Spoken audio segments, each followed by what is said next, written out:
Programa Arte de Viver. Apoio Sicom, Sindicato dos Condomínios Prediais do Litoral Paulista, a mão amiga no momento certo. E Santini Ortomolecular, terapia de reposição de oligoelementos via derme para o seu equilíbrio físico, emocional e metabólico.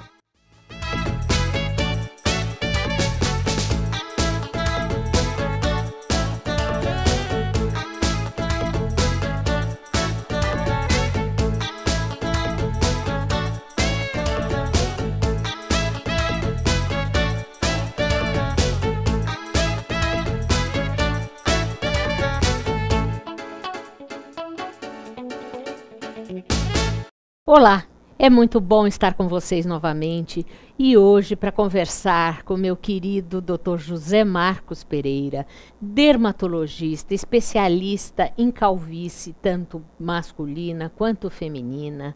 Hoje, este ano, vamos falar de calvície masculina, porque foram muitos os pedidos e a ciumeira dos homens, né? Porque, afinal, por que vamos falar só de mulheres, não é verdade? Sim. É um prazer ter o senhor aqui novamente. Vamos falar então hoje de calvície masculina? Eu agradeço o convite, é sempre bom a gente poder mostrar ao público o que a gente anda fazendo, né?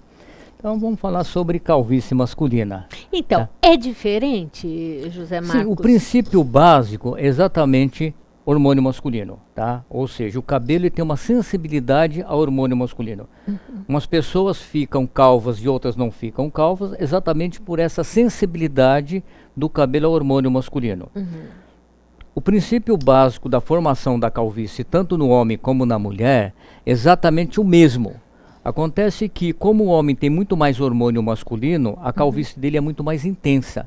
Então, muitas vezes, o homem com apenas 16, 17 anos, ele já começa a desenvolver uma calvície bastante intensa. Já a mulher, como tem pouco hormônio masculino e muito feminino, a calvície dela é de uma forma sutil. Ela vai se prolongando por muitos anos. Agora, o homem, ele pode começar a perceber essa calvície a partir de que idade? Sim, sempre quando a gente pergunta para um homem calvo, com que idade ele começou a ficar calvo, ele sempre vai falar por volta dos 20 anos de idade. Na realidade, ele começou a ficar calvo por volta dos 10, 12 anos de idade. Nossa. Com 10, 12 anos de idade seria o momento ideal de se tratar. A calvície, como eu disse, é uma sensibilidade ao hormônio masculino. Então, na presença do hormônio masculino, o folículo piloso, que é o órgão que produz o cabelo, ele atrofia, afina, cai e não nasce mais. Então, o homem, quando ele tiver por volta dos 10, 12 anos de idade, que a barba dele começou a dar sinal de vida, que ele começou a ter barbinha, a voz dele começou a ficar desafinada, ele começou a ter desenvolvimento muscular maior, significa que ele já tem o hormônio masculino. E esse hormônio masculino já está agindo no cabelo.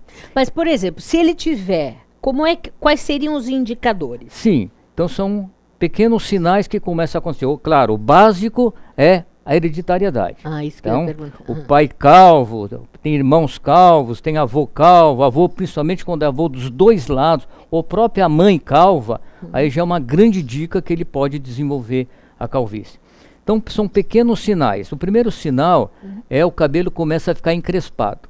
Então o cabelo é liso, de repente ele vai pentear, a mãe vai pentear e percebe que o cabelo está começando a ficar crespo, ficando ondulado, é um sinal de que ele pode desenvolver uma calvície. Então, o primeiro sinal, mudança na estrutura do cabelo. Esse paciente, se ele usa rabo de cavalo, como o cabelo está afinando, estão progressivamente afinando, às vezes não perceptível assim, digamos, no tato, mas ele percebe no rabo de cavalo que o cabelo está afinando. Então, se ele usar rabo de cavalo, tem o cabelo preto, ele percebe que o cabelo está afinando. E se nós examinarmos clinicamente esse paciente com um aparelho chamado dermatoscópio, nós vamos perceber que o cabelo dele está afinando. Então, o cabelo dele está progressivamente afinando. E esse cabelo fino é que quando chegar lá nos 20 anos de idade, ele vai estar caindo e não vai estar nascendo mais. Bom, nós temos fotos que eu gostaria Sim, podemos exatamente mostrar para o nosso telespectador. Exatamente. Então, esse é um rapaz de 17, 18 anos de idade, que o primeiro sinal é uma rarefação dos cabelos em cima. Então, esse paciente vem com o cabelo afinando desde os 10, 12 anos de idade. E ele não se preocupou, porque eu sempre digo, a preocupação do paciente, a cultura das pessoas é tratar queda de cabelo. Então, se o paciente tem uma queda excessiva, ele corre no médico. Mas esse paciente que está aparecendo na tela, ele não está tendo queda excessiva. Ele perdeu a capacidade de repor. Então o cabelo dele sempre caiu 50, por exemplo, e nasceu 50. De repente está caindo 50 e nascendo 30. Então ele não se tocou que tem coisa errada. E de repente o barbeiro, o cabeleireiro dele, a mãe, o pai percebe que ele está ficando refeito. Muitas vezes nem ele está sabendo que ele está desse jeito. Tá certo? Então isso é um sinal, uma fase bem inicial de uma calvície. Progressivamente ele já começa a expandir. Então ele já começa a pegar todo o couro cabeludo, tá certo? Então essa região aí do cabelo que está rarefeito, se nós fizermos exames, vai perceber que ele está muito fino. Exatamente esse cabelo fino que dá a dica que esse paciente está desenvolvendo calvície. Quer dizer, aonde já está sem cabelo aí, já normalmente já não vai nascer mais. Não existe nenhuma possibilidade. Nenhuma possibilidade. Se eu fizer uma biópsia nessa região sem cabelo, ou seja, tirar um pedacinho e mandar para o laboratório, ali foi totalmente substituído por cicatriz. Ou seja, não existe mais o folículo piloso. Então, muitas clínicas por aí de segunda que prometem nascer cabelo, é mentira.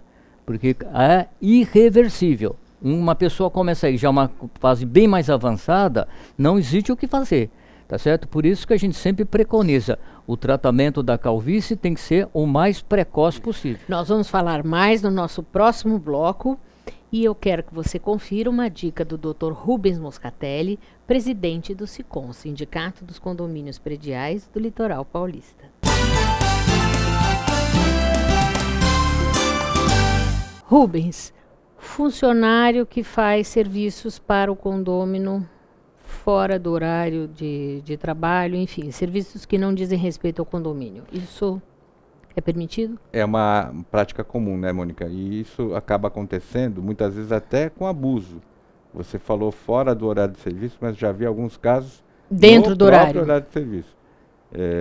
Situações até excepcionais, por exemplo, uma senhora idosa, precisa levar compra de supermercado e tal. As pessoas, o funcionário normalmente se solidariza com isso. Quando é nesse sentido, eu não faço muita resistência, acho até um ato de cidadania, de ajuda, enfim, de solidariedade. Agora, o problema está na outra questão que você mencionou, fora da jornada de trabalho. Lavar o carro, trocar a resistência do chuveiro, o varal, barari parará. Pode, não pode? Como na verdade, em tese, ele já encerrou a jornada dele no condomínio, e em tese ele poderia. O problema é que ele está no mesmo local físico do trabalho. E para qualquer pessoa de fora que veja o Antônio lá fazendo, não está fazendo serviço, mas ele está fora, verificando que o Antônio vai sair uma hora mais tarde da jornada, ou coisa parecida, isso aí pode caracterizar lá na frente hora extra. Se acontecer um acidente de trabalho dentro do apartamento do condômino, quem vai responder? Então, são situações em que o condômino não pensa naquela hora, ele quer a resolução do problema dele. E também o funcionário, porque acaba gerando para ele uma receita nova e ele acaba tendo mais dinheiro ao final do mês. É problemático. Muitas convenções, elas proíbem isso. Mas o que a gente vê na prática é que, eu conheço o Antônio, ele trabalha aqui no condomínio há muitos anos, ele é uma pessoa caprichosa, tem que tomar muito cuidado com isso. Muito importante a dica. Até semana que vem. Até semana que vem. Não saia daí, nós já voltamos.